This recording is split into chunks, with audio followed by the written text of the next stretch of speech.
d'esprit à la direction technique et à l'ensemble des acteurs du sport, c'est d'abord beaucoup de motivation. On sort d'une année difficile, longue, selon les disciplines plus ou moins remplies, animées, pour avancer vers une année qui s'annonce très riche, voire double objectif avec 2 championnats internationaux pour certaines disciplines. Donc voilà, c'est un peu perturbant, par contre c'est super motivant.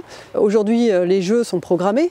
Jusqu'à ce qu'il n'y ait pas d'annonce d'annulation, ils sont programmés. Les Jeux olympiques, paralympiques, on a aussi les championnats d'Europe. Donc on fait le chemin pour, on s'adapte. C'est aussi quand même une des grandes qualités de tous ces acteurs du haut niveau. Et surtout avec au milieu de ça un animal pour qui et avec on fait tout ça.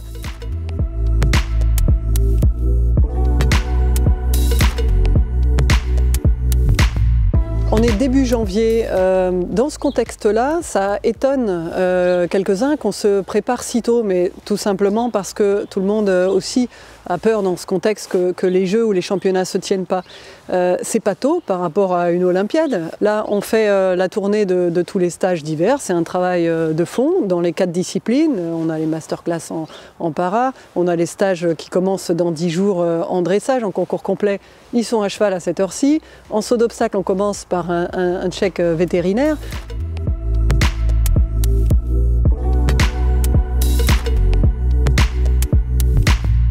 Les listes ne sont pas très longues parce qu'on est à quelques mois et que ça ne sert à rien de se mentir les uns les autres. On a eu une année quasiment blanche. Pas facile aussi d'avoir des repères. Ces listes restent ouvertes. En aucun cas on écarte un couple qui va performer dans des compétitions de référence dans les mois à venir ou tout simplement un nouveau couple.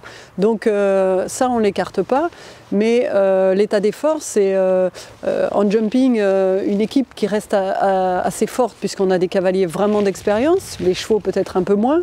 En concours complet, on a à ce jour encore une belle liste de couples qui semble solide, donc qui laisse présager de bons résultats.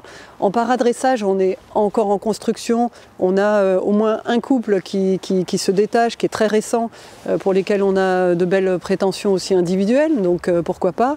En dressage, on est plus fort que les dernières échéances sur une équipe.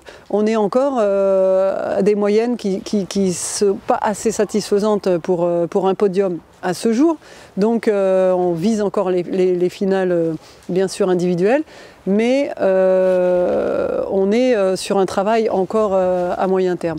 Donc l'état des forces en présence, c'est beaucoup de motivation, c'est des équipes complètes. Donc on est maintenant assez pressé d'y être.